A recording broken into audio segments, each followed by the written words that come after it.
হযরত ফাতেমাতুজ জাহরা চোখের পানি ফেলে ফেলে কাঁদতেছিলেন, একেবারে মায়া লেগে গেল। আল্লাহর নবী ডাক দিয়ে বলেন, ফাতেমা তুমি কাঁদো কেন? বলে, আব্বাজান আপনার বিরহ বেদনার চিন্তায় আমি কাঁদি, আপনি আমাদের মধ্যে থাকবেন না, আমার পেরেশানি আচ্ছন্ন করেছে, এই ভয়ে আমি কাঁদতেছি। বাবা বিহীন মদিনার মধ্যে কিভাবে বেঁচে থাকবো? আল্লাহর নবী বলেন, ফাতেমা চোখের পানি মুছে ফেলে দাও। শোনো, আমরা আহলে বায়াত, আল্লাহ আমাদেরকে পবিত্র বানিয়েছেন। সুবহানাল্লাহ বলবেন না? আল্লাহ আমাদেরকে কি বানিয়েছেন? পাক বানিয়েছেন। আমি ঘটনাটা তুলে ধরলাম এই কারণে যে সুহাদা কারবালা মাহফিল, এই মাহফিলটা বোঝার জন্য। আমি আগে বলছি যদি আপনারা বুঝতেন, এলাকার মানুষ বুঝতো যে মাহফিলটা কাজবাজ ফালাই দিয়ে আসতো, যে এখানে অন্তত বসি কেন, আখিরাতের নাজাতের জন্য বসি। জীবনে তো অনেক গুনাহ হয়েছে, হয় নাই আমাদের? কি শ্রোতা বক্তা আমি সহ আপনারা কি বুকে হাত দিয়ে বলতে পারবো যে আমরা গুনাহ করি নাই? শ্রোতা বক্তা, ইমাম, মুসল্লি, পীর, বুজুর্গ, আলেম, ওলামা, মুহাদ্দিস, শাইখুল হাদিস, প্রিন্সিপাল, ডক্টর, ডাক্তার, কেউ বুকে হাত দিয়ে বলতে পারবে না যে আমাদের জীবনে গুনাহ নেই। সবাই কবিরা সগীরা সব গুনাহ করছে। কি বাবাজি ঠিক আছে না? সবাই কবিরা সগীরা সবাই কম বেশি করছে, কেউ একটা করছে, কেউ 10টা করছে, কেউ কম করছে, কেউ বেশি করছে, কিন্তু সবাই কবিরা সগীরা সবাই করছে। কেউ বুকে হাত দিয়ে বলতে পারবে না যে আমি কবিরা করি নাই, কেউ বুকে হাত দিয়ে বলতে পারবে না যে আমি সগীরা করি নাই। আমরা যত আমলই করি আমরা গুনাহ হয়েছে, আমাদের সবার গুনাহ হয়েছে, কিন্তু নাজাতের রাস্তা কি? আহা, কিয়ামতের ময়দানে কারা আমাদেরকে তরাবে, এই জিনিসটা যদি কেউ বুঝতো তাহলে এই সুহাদা কারবালা মাহফিল অন্তত এসে বসে দেখে। প্রিয় উপস্থিতি হাজিরিন, এই সুহাদা কারবালা মাহফিল কি এটা বোঝার জন্য আমি এটা আসছি। আমি আমার মূল আলোচনায় যাব। শাহাবুদ্দিন ভাই বলেন, হুজুর মৃত্যু নিয়ে একটু আলোচনা করবেন? হ্যাঁ, মরণ নিয়ে আলোচনা করব। প্রিয় ভাই আমার, খুব মনোযোগের সাথে শুনবেন। দেবিদ্বারবাসী, দেবিদ্বার থানা না? ঠিক আছে, দেবিদ্বারের মুসলমান, মাইকের আওয়াজ বহু দূরে যায়, মা বোনেরা আপনারাও শুনতেছেন, শুনে যান। প্রিয় নবী বললেন, ফাতেমা চোখের পানি তুমি মুছে ফেলো, কারণ আল্লাহ আমাদেরকে আহলে বায়াত বানিয়েছে। ফাতেমা, তামাম সৃষ্টির ভিতরে তোমার বাবার চাইতে কি আর মর্যাদাবান কেউ আছে? একসাথে বলবেন আল্লাহু আকবার। বলেন, আছে কেউ? না, আসতে বলবেন না, জোরে সাক্ষ্য দিতে হবে। সাক্ষ্য ঈমানের অংশ। কারণ আশহাদু আল্লা ইলাহা ইল্লাল্লাহ এটা কিন্তু জবান দিয়ে জোরে জোরে পড়তে হয়। আমার কাছে একদিন এক সনাতন ধর্মের যুবক কালেমা হলো, সেটা নারায়ণগঞ্জের এক মাহফিলে। তা আমি ওয়াজ শেষ করলাম সেদিন, আল্লাহ রাসূলের শানে খুব ব্যাপক আলোচনা করলাম। তো হঠাৎ করে যুবক এসে বলল, হুজুর আমি মুসলমান হতে চাই। তাই বললাম, তুমি ছেলে মানুষ মুসলমান হবে, এই কেমন হলো? লোকজন তাকবীর দিয়ে উঠাই নিয়ে আসছে, হুজুর সে মুসলমান হইতে চায়। বললাম যে দেখেন, এটা তো স্টেজ, তাহলে আপনি মেম্বার, আমি মাহফিল শেষ পর্যায়ে আসুন, মেম্বার সাহেবকে ডাকেন, চেয়ারম্যান সাহেবকে ডাকেন। কেন আইনি একটা জটিলতা আছে, ছেলেটা মুসলিম হতে হলে তাকে অন্তত এফিডেভিট করতে হবে। আমি এখানে কালেমা পড়াই দিয়ে চলে যাবো, কালকে পুলিশ বলবে আপনি জোর করে পড়াইছেন, আমি বিপদে পড়ে যাব। তা আপনারা তাকে চেয়ারম্যান মেম্বার যারা আছে মুরব্বী সবাইকে ডাকেন, ডাকার পরে মাহফিল সে সাক্ষ্য দিক যে আমি স্বইচ্ছায় কালেমা পড়ব। তো ছেলেটা কালেমা পড়লো, মুসলমান হইলো, পরে এফিডেভিট করছে, পরের দিনই করছে এফিডেভিট। তো মুসলমান হইলো, কালেমা পড়লো। এই যে মুসলমান হওয়াটা, কালেমা পড়াটা, এই যে কালেমা পড়তে হলে তাকে কি করতে হবে? আশহাদু আল্লা ইলাহা ইল্লাল্লাহু ওয়াহদাহু লা শারীকা লাহু ওয়া আশহাদু আন্না মুহাম্মাদান আবদুহু ওয়া রাসূলুহু। তাকে জোরে জবানে পড়তে হবে এবং দিলে বিশ্বাস রাখতে হবে। জবানে প্রকাশ্য না বললে সে মুসলিম হবে না। এই জন্য প্রকাশ্য সাক্ষ্য এটি ঈমানের অংশ। আপনাকে সাক্ষ্য দিতে হবে। বলেন, রাসূলের চাইতে দামি সৃষ্টির মধ্যে আর কেউ আছে? নাই। কোনো চিন্তা নেই, সংশয় নেই, এ ব্যাপারে কোনো সংশয় নেই। প্রিয় উপস্থিতি হাজিরিন, আল্লাহর নবী বলেন, ফাতিমা চোখের পানি তুমি মুছে ফেলে দাও, কারণ আল্লাহ আমাদেরকে আহলে বায়াত বানিয়েছেন। শোনো রে ফাতেমা, কেন তুমি কাঁদো বলো তো? তামাম সৃষ্টির মধ্যে তোমার বাবার চাইতে অধিক সম্মানিত বাবা দুনিয়াতে আর কারো আসেনি গো ফাতেমা, বলো। ফাতেমা রে, তোমার বাবার চাইতে দামি বাবা তামাম জগতের মধ্যে কোথাও তুমি পাবে না। ফাতেমা, আমরা আল্লাহ বানিয়েছেন, সৃষ্টির মধ্যে আল্লাহ আমাদেরকে শ্রেষ্ঠত্ব দিয়েছেন, অধিক মর্যাদার অধিকারী করেছেন। ফাতেমা রে, চোখের পানি তুমি মুছে দাও। ফাতেমা শোনো, ফাতেমা রে, আল্লাহ রাব্বুল আলামিন আমাদেরকে এতই মর্যাদাশীল করেছেন। ফাতেমা রে, আমার রব আমার আল্লাহ তোমাকে সাইয়্যিদাতুন নিসাই আহলিল জান্নাহ বানিয়েছেন। तमाम সৃষ্টির সমস্ত রমণী, যত রমণীরা জান্নাতের মধ্যে যাবে, সব রমণীদের সর্দারিনী ফাতেমা তোমারে আল্লাহ বানাইছে। একবার জোরে বলা যাবে কে মারহাবা। এ নারী সমাজ, ভালো করে কথাগুলি শুনে যাবেন। মা আমার, বোনেরা গো, ফাতেমা হচ্ছেন আপনাদের সাইয়্যিদিনী, আপনাদের সর্দারিনী। ফাতেমা যদি সর্দারিনী হয়, তাহলে মা বোনেরা শুনে যান, ফাতেমার মতো চরিত্রবান হতে হবে, ফাতেমার মতো আদর্শ আপনাকে নিতে হবে, ঠিক কিনা? ফাতেমার মতো আদর্শবান হতে হবে, ফাতেমার মতো চরিত্রবান হতে হবে, ফাতেমার আদর্শ আপনাদের কলিজায় হতে হবে। আপনার জীবনে হযরত সাইয়্যিদাতুন নিসাই আহলিল জান্নাহ ফাতিমাতুজ জাহরা রাদিয়াল্লাহু আনহার চরিত্র এবং তার আদর্শ আপনার জীবনে আসতে হবে, কারণ তিনি আপনাদের সর্দারিনী। ফাতেমা রে, তোমার আল্লাহ রাব্বুল আলামিন দুইটা বেটা দিয়েছে, দুইটা সন্তান আল্লাহ তোমারে দিছে। ফাতেমা বলো, তামাম সৃষ্টির মধ্যে আল্লাহ এমন মর্যাদা আর কাউরে দেয় নাই। আল হাসানু আল হুসাইনু সাইয়্যিদা শাবাবি আহলিল জান্নাহ, আমার হাসান আর হুসাইন দুইজন জান্নাতের যুবকদের সর্দার। ফাতেমা রে, কোন মায়ের সন্তানকে আমার আল্লাহ জান্নাতের যুবকদের সর্দার বানায় নাই, তোমার কলিজার টুকরা সন্তানদেরকে আল্লাহ জান্নাতের যুবকদের সর্দার বানাইছে। আল্লাহু আকবার। আছে কেউ আর হাসান হোসেন ছাড়া দুনিয়াতে আর কাউরে দেখাইতে পারবেন? কোন নবীর সন্তানকেও দেখাইতে পারবেন? কোন নবীর সন্তানের সন্তানকেও দেখাইতে পারবেন? কোন নবীর মেয়ের জামাতা সন্তান নাতি নাতুনকে দেখাইতে পারবেন? নাই। প্রিয় উপস্থিতি হাজিরিন, হযরত ফাতিমাতুজ জাহরা রাদিয়াল্লাহু আনহাকে নবী বললেন, চোখের পানি মুছো।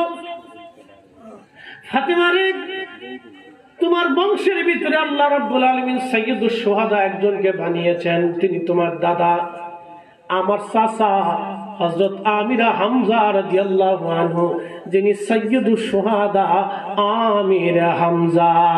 একবার জোরে বলা যাবে কি মারহাবা। সাইয়্যিদুশ শুহাদা বুঝছেন কি? শহীদদের সর্দার। শহীদদের, শহীদরা বিনা হিসাবে, কথা বল না, শহীদরা বিনা হিসাবে বদরে, উহুদে, খন্দকে, মুতা, হুনাইনে, পৃথিবীর যত স্থানে কাফেরদের বিরুদ্ধে মুসলমানরা জিহাদ করে শহীদ হয়েছে, সমস্ত শহীদদের সর্দার যিনি, তিনি নবীজির চাচা ফাতেমা রাদিয়াল্লাহু আনহার দাদা। আল্লাহ নবী বলেন, ফাতেমা রে, চোখের পানি মুছে ফেলে দাও, কারণ আল্লাহ আমাদেরকে আহলে বায়াত বানিয়েছেন, তামাম সৃষ্টির মধ্যে শ্রেষ্ঠত্ব দিয়েছেন। আমার বংশে, আমার রক্তে, আমার চাচাকে, তোমার দাদাকে আল্লাহ সাইয়্যিদুশ শুহাদা বানিয়েছে। সৃষ্টির কোন নবীর বংশের ভিতরে, সৃষ্টির কোন নবীর আওলাদের মধ্যে সাইয়্যিদুশ শুহাদা নাই। ফাতিমা, তোমার দাদাকে, আমার চাচাকে আল্লাহ সাইয়্যিদুশ শুহাদা বানিয়েছে। ফাতেমা, চোখের পানি মুছে দাও। আল্লাহ আমাদেরকে এত সম্মান দিয়েছেন, এত মর্যাদা আল্লাহ দিয়েছেন, কোন পরিবারকে আল্লাহ এত মর্যাদা দেয় নাই। ফাতেমার চোখের পানি তুমি মুছে ফেলে দাও, কারণ ফাতেমা এই জন্য চোখের পানি মুছবা। ফাতেমারে তোমার বংশের ভিতরে তোমার আমার চাচাতো ভাই, তোমার স্বামীর ভাই, তোমার স্বামীর ভাই জাফরকে আল্লাহ এত পরিমাণে মর্যাদা দিয়েছে, তার দুইটা হাতের বদলে আল্লাহ দুইটা পাখা বানিয়ে দিয়েছে। তোমার আমার জাফর দুই হাত মুতার প্রান্তরে জাফরের দুই হাত কাফেররা কেটে ফেলে দিয়েছিল, জাফরের হাত চলে গেছে, তাতে কি হবে? আল্লাহ দুইটা পাখা বানিয়ে দিয়েছে জাফরকে। আমার জাফর জান্নাতের যেখানে খুশি সেখানে উড়ে উড়ে বেড়ায়, এমন মর্যাদা আমার আল্লাহ আর কাউকে দান করে নাই, কোন পরিবারকে আল্লাহ এই মর্যাদা দেয় নাই। এই জন্য সুহাদা কারবালা মাহফিল, এটা সার্টিফিকেট কথা না, ওনাদের স্মরণের মাহফিল। এটাকে ছোট করে দেখার কোনো সুযোগ নেই, ছোট্ট করে দেখার কোনো সুযোগ নেই যে ছোট্ট মাহফিল দিচ্ছি। মাহফিল ছোট হয় না, কেন এমন এক নামের মাহফিল, জায়গা সংকুলন ছোট হতে পারে কিন্তু নামটা তো বিরাট, অনেক বিরাট।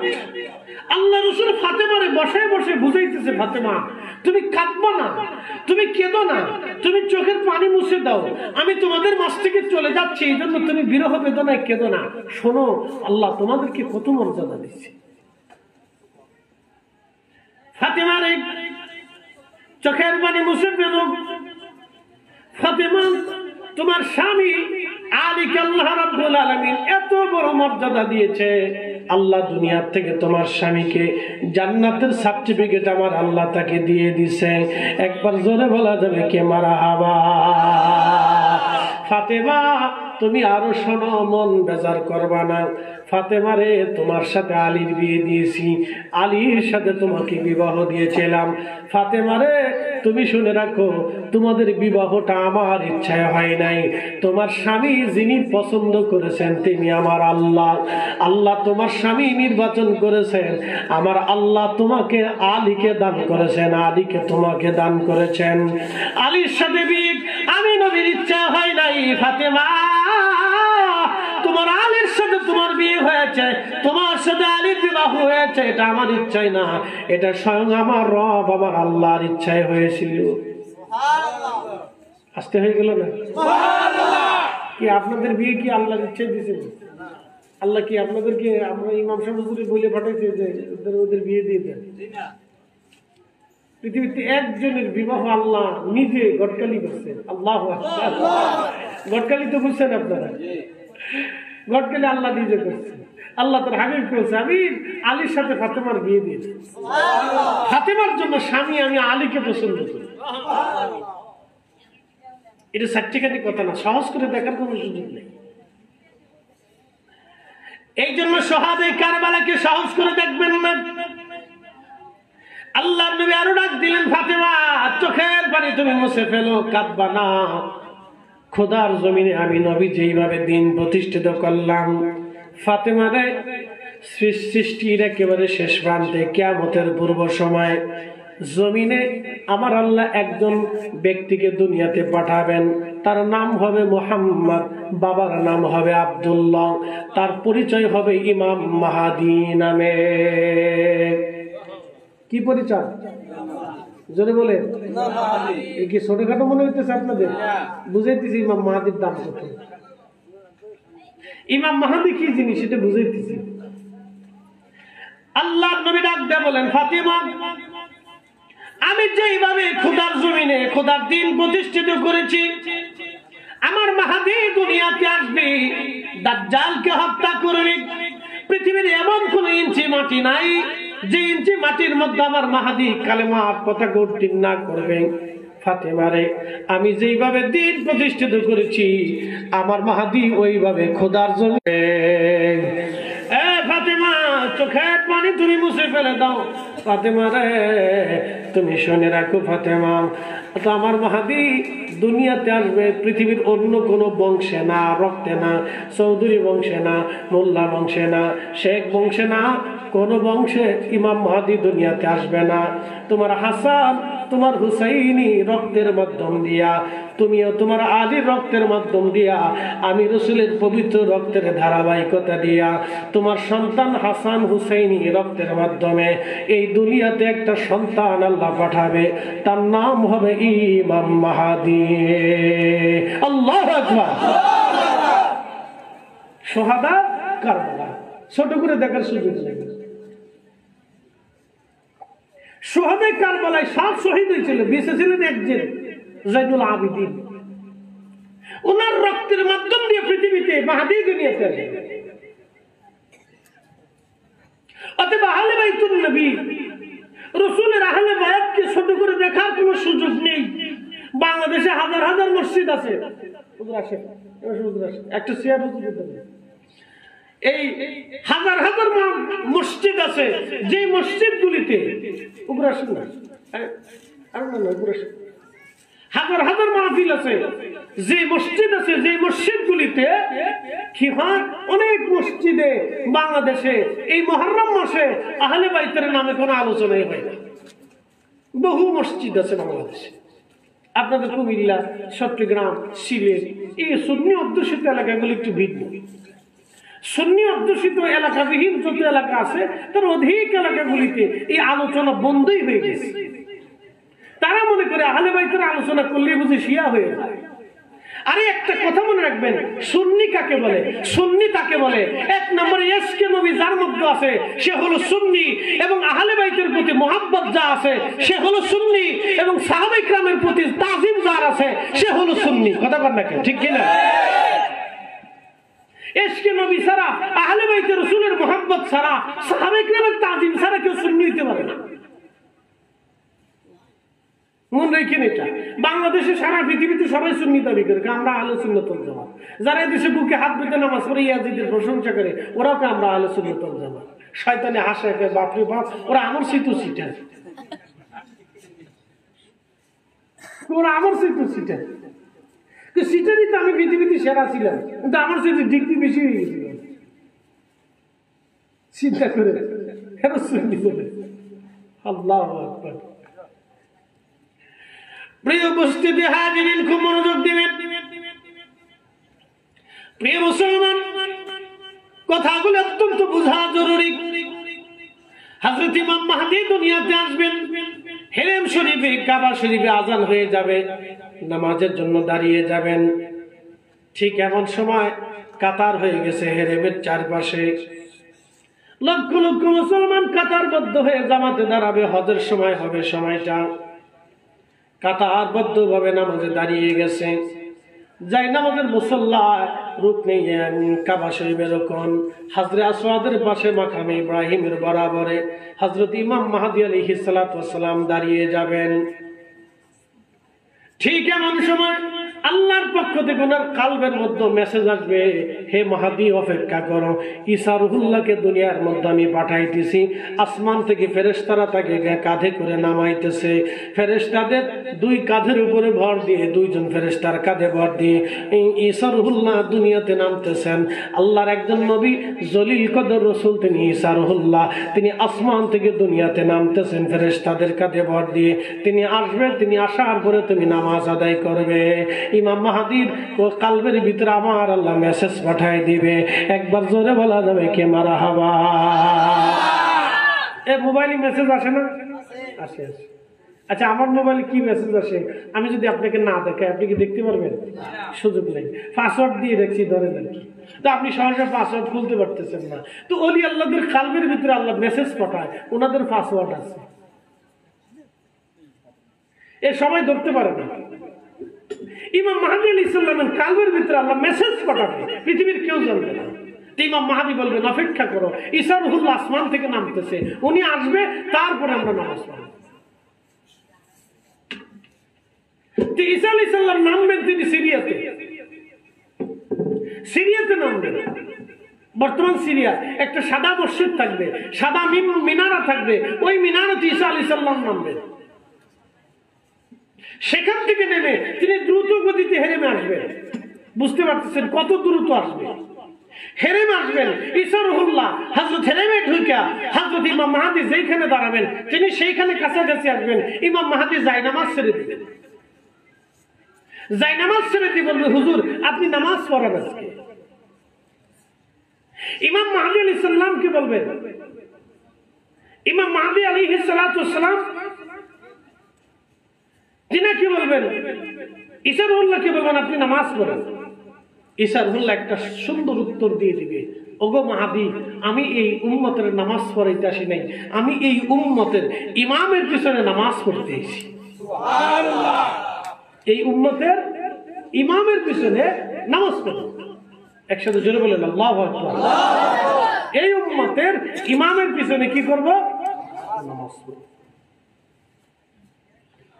হযরত ইমাম মাহদী আলাইহিস সালাতু ওয়াস সালাম তিনি নামাজে দাঁড়িয়ে যাবেন। নামাজ ইমাম মাহদী নামাজ পড়াবেন, ইসরুল্লাহ ইমাম মাহদী আলাইহিস সালামের পিছনে নামাজ পড়বেন। তাহলে ইমাম মাহদীকে, যিনি হযরত ইমাম হাসান হুসাইন রাদিয়াল্লাহু আনহুমার বংশধর, তিনার রক্ত হাসানি হুসাইনি রক্ত থাকবে ইমাম মাহদীর। আপনি এবার চিন্তা করেন, এখন প্রশ্ন করে জবাব দিবেন, ইমাম মাহদীর কারণে কি হাসান হুসাইনের দাম হইল, না হাসান হুসাইনের কারণে মাহদীর দাম হইল? এই বুঝে গেছেন, সূত্র সহজ। মাহদীর কারণে ফাতেমার দাম বাড়ে নাই, বরং ফাতেমা রাদিয়াল্লাহু আনহার রক্তের ভিতরে আসার কারণে মাহদীর দাম বাড়ছে। তাহলে সুহাদা কারবালা এটা চারটিখানি কথা না। আপনি ছোট করে দেখবেন আর আমি ছোট ভাববো, তা হবে না। এই জন্য আগে বলছি যে মাহফিলটা কি জিনিস, কত বড় দামি নিয়ামত, কেউ যদি বুঝতো তাহলে ঘর থেকে হেঁটে হেঁটে চলে আসতো। আল্লাহ রাসূল বলছেন, আমার উম্মত তোমরা শোনো, খুরাসান থেকে একটা পতাকাবাহী দল আসবে, তারা কালেমার পতাকা নিয়ে, কালো পতাকা নিয়ে তারা খুরাসান থেকে বের হবে। আর খুরাসান থেকে তারা মার্চ করবে, একেবারে বাইতুল আকসা তারা দখল করবে, ইহুদিদেরকে হত্যা করবে এবং খোদার জমিনে খেলাফত প্রতিষ্ঠিত করবে। ও আমার উম্মত, সেই দিন তুমি যদি জীবিত থাকো, তুমি যদি জিন্দা থাকো, তাহলে বরফের পাহাড়ের ভিতর দিয়েও যদি হাইটে যাওয়া লাগে, যদি হাইটে না যাইতে পারো, তো হামাগুড়ি দিয়ে হলেও তুমি সেই দলের সাথে অন্তর্ভুক্ত হও, কারণ সে দল জান্নাতি দল। আর একটু জোরে বলবেন আল্লাহু আকবার। সে দল কি দল? তাহলে হুসাইনি দল কি দল? সোহাদায়ে কারবালার দল কি দল? তো তাদের স্মরণের মাহফিল আপনি চারটিখানি সহজ করে দেখবেন। দুনিয়ার একটা বাহিনীর উপরে রাসূল বললেন যে দুনিয়াতে যদি তুমি জিন্দা থাকো, ওই সময় কি করবে? যদি বরফের পাহাড় হয়, তারপরে তুমি ওই পাহাড়ের উপর দিয়ে হাইটে আসবা। যদি হাইটে আসতে না পারো, তো হামাগুড়ি দিয়ে হলেও তুমি হাইটে আসার চেষ্টা করবা, কারণ এই দল জান্নাতে। তাহলে আপনি চিন্তা করেন, এত বছর পরে এই উম্মতের একটা ছোট্ট মুজাহিদ দলের উপরে যদি এত ফজিলত হতে পারে, তাহলে সোহাদায়ে কারবালার মুজাহিদদের ফজিলত কত ছিল? আল্লাহু আকবার। তাহলে মাহফিলে বসে আমরা কিছু আশা করতে পারি, কি কথা ঠিক আছে কিনা? বলে কি আশা? ক্ষমার আশা, মুক্তির আশা, নাজাতের আশা করতে পারি। প্রিয় উপস্থিতি হাজিরিন, এই মাহফিলে বসে আমরা ক্ষমা মুক্তির আশা করতে পারি। বলে হুজুর কোন দলিলে? আর একটু দলিল আপনাদেরকে শোনাই। আল্লাহ নবী বলেন, আল হাসান ওয়াল হুসাইন ইবনা, আমার হাসান আর হুসাইন আমার দুইজন বংশধর। সবার বংশ হয় ছেলে থেকে, আর আমার হাসান হুসাইনের বংশ হলো মেয়ে থেকে। সবার বংশ হয় ছেলে থেকে, আর আমার নবীর বংশ হয়েছে মেয়ে থেকে। হাসানি ওয়াল হুসাইনি, নবীজি বলেন আমার উম্মতেরা শুনে নাও, আমার হাসান হুসাইন আমার দুইজন আওলাদ, আমার বংশধর। মান আহাব্বাহুমা, তাদেরকে যারা মহাব্বত করবে, ফাকাদ আহাব্বানি, তারা আমি নবীকে ভালোবাসবে। ওমান আহাব্বানি আহাব্বাহুল্লাহ, এবং আমি নবীকে যারা ভালোবাসবে তারা আল্লাহকে ভালোবাসবে। ওমান আহাব্বাহুল্লাহ আদখালাহুল জান্নাহ, এবং আল্লাহকে যারা ভালোবাসবে আমার আল্লাহ তাকে জান্নাত দিয়ে দেবে। একবার জোরে বলা যাবে কি সুবহানাল্লাহ? আল্লাহুম্মা সাল্লি আলা সাইয়্যিদিনা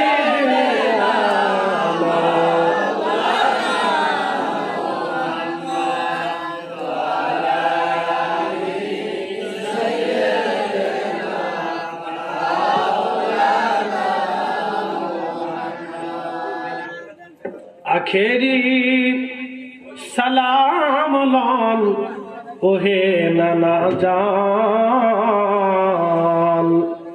আপনার হোসেন যায় কারবালার ময়দান, গো নানা কারবালার ময়দান।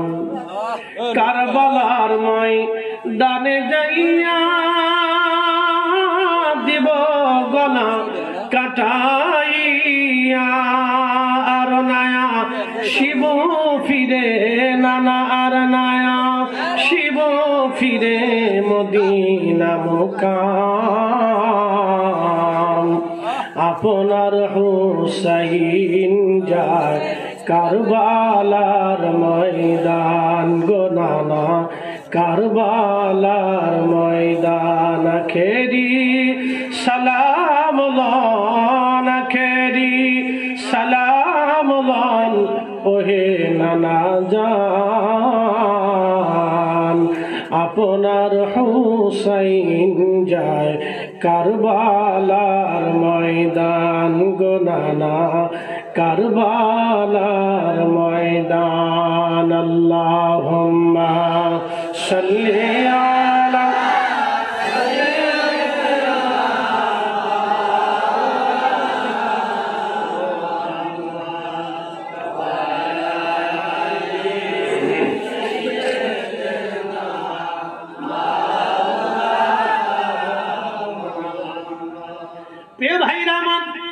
আল্লাহর হাবিবের জেসিম মুবারকের পাশে বসে বসে ফাতেমা কান্না করে।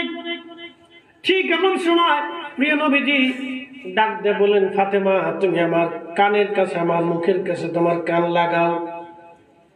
কানটা লাগাই দিলেন। ঠিক এমন সময় নবীজি বললেন, ফাতেমা শোনো গো, তোমার জন্য আর একটা সুসংবাদ।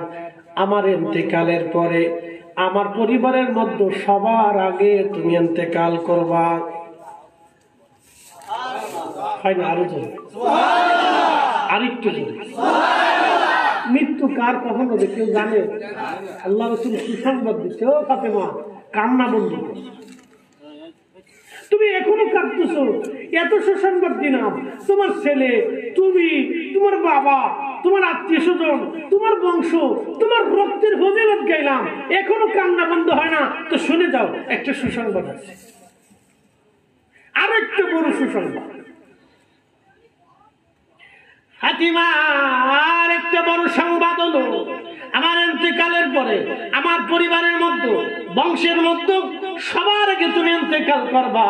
ফাতেমা সবার আগে তোমার সাথে আমার জান্নাতে দেখা হবে। আমি আর তুমি বাবার মেয়ে দুইজন একসাথে জান্নাতে থাকবো। একবার জোরে বলা যাবে কি মারহাবা? ঠিক তখনই ফাতেমা তুজারা মুস্কি মুস্কি হেসে দিলেন, বিরাট খুশি হয়ে গেলেন। আমার আব্বা আমাকে এত বড় একটা সুসংবাদ দিল, অন্য কাউকে আমার আব্বা এই সংবাদটা দেয় নাই, আমারে দিয়ে দিছে। ফাতেমা রে, সবার আগে তুমি ইন্তেকাল করবে আমার পরিবারের মধ্যে, জান্নাতের মধ্যে তুমি আর আমি একসাথে, আগে সবার সাথে দেখা হবে তোমার সাথে আমার। আমি আর তুমি একসাথে বাপ বেটি দুইজনে একসাথে জান্নাতে থাকবো। ফাতেমা কান্না বন্ধ করে দাও। ফাতেমা মুস্কি মুস্কি আসতে লাগছে। ঠিক তখনই আম্মা জান আয়েশা রাদিয়াল্লাহু আনহা দূর থেকে তাকায় তাকায় দেখে ফাতেমা আর রাসূল কি যেন কানাকানি করে। ফাতেমা কানলো, আবার আল্লাহর নবীজি কি যেন বলল, ফাতেমা হেসে দিল। ফাতেমাটা বের হয়ে যাচ্ছে, তখন ডাক দিয়ে বলেন, ফাতেমা রে, আজকে একটা গোপন কথা বলে দিয়ে যাও। তুমি তোমার আব্বাজানের পাশে বসে বসে কাঁদতেছিলে, কিন্তু তোমার আব্বাজান তোমার কি বলল, আর তুমি তোমার আব্বাজানের দুঃখের সময় তুমি হেসে দিলা। ফাতেমা, আমি আয়েশাকে বলে দাও। ফাতেমা তো জাহরা ডাক দিয়ে বলেন, আম্মা জান, আম্মা জান, আমার আব্বাজান আমাকে এমন একটা সুসংবাদ দিয়েছে যা কাউকে দেয় নাই, সেই জন্য আমি খুশির অতিশয্যে হাসতেছি। আমার আর জীবনে কোনো দুঃখ বেদনা নাই। বলো ফাতেমা কি? বলে আম্মা জান শুনে নেন, আমার আব্বা জান আমারে ডাক দিয়ে বলেন, ফাতেমা রে, আমার পরিবারের মধ্যে, আমার বংশের মধ্যে আমার ইন্তেকালের পরে সবার আগে তুমি ইন্তেকাল করবা। সবার আগে ইন্তেকাল করার পরে ফাতেমা আমি আর তুমি একসাথে দুইজন জান্নাতে দেখা হবে। বাপ বেটি দুইজন একসাথে জান্নাতের মধ্যে থাকবো। আব্বা জানের এই সুসংবাদে আমি ফাতেমা মুস্কি মুস্কি আসতেছি। এর চাইতে বড় খুশি আমার জীবনে আর কিছুই হতে পারে না। আল্লাহু আকবার। তাহলে সোহাদা কারবালা মাহফিল ছোট করে দেখার কোনো সুযোগ নাই। বাড়িতে পারলে দিয়ে, যদি পারেন তো বাড়িতে মিলাদ মাহফিল দিয়ে, অসুবিধা নেই। বড় না বলেন ছোট করে দিয়ে, ওলামা কিরাম মুরব্বী এলাকার মানুষদেরকে ডাক দিয়ে বলে, মুহররম মাস সোহাদা কারবালার স্মরণে আমরা তাদের জন্য একটু দোয়া খেয়াল করবো, আপনারা আসেন দোয়া করে দিয়ে যান। আচ্ছা, দোয়া করলে কি শুধু আমাদের লাভ হবে? যারা মারা গেছে সব তাদেরও লাভ হবে। কথা ঠিক আছে না ভাই? আজকে এই গ্রামে যত মানুষ মারা গেছে, এই গ্রামের নাম কি? উত্তর রাঘবপুর। এই উত্তর রাঘবপুরে, দক্ষিণ রাঘবপুরে, পূর্ব রাঘবপুরে, পশ্চিম রাঘবপুরে আমরা কাউরেই বাদ দেব না। আমরা বলবো, আল্লাহ এই এলাকার যত মানুষ কবরে গেছে সোহাদায়ে কারবালার উসিলা তুমি মাফ করে দাও। আর এমন একটা উসিলা ধরবো যে উসিলা আল্লাহ কাউরে ফেরত দেয়, আল্লাহ ফেরত দিবে না। এমন এক উসিলা ধরবো যে উসিলায় আল্লাহ কাউকে ফেরত দেবে না। এমন এক উসিলা ধরবো যে উসিলায় আল্লাহ কাউকে ফেরত দেবে না।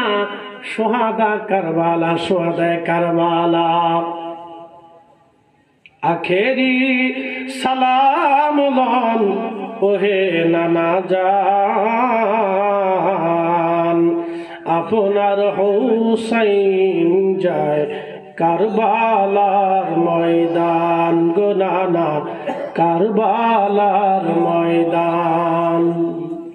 কারবালার ময়দানে যাইয়া দিব গলা কাটাইয়া, না শিব ফিরে নানা আর নায়া, শিব ফিরে মদিনা মুকাম,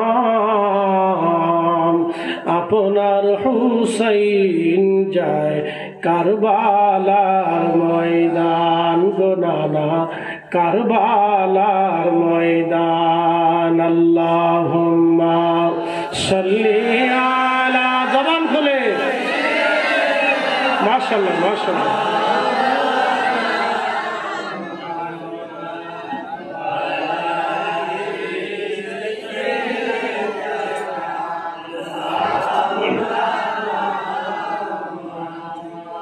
ফাতেমা হাসতে হাসতে চলে গেলেন।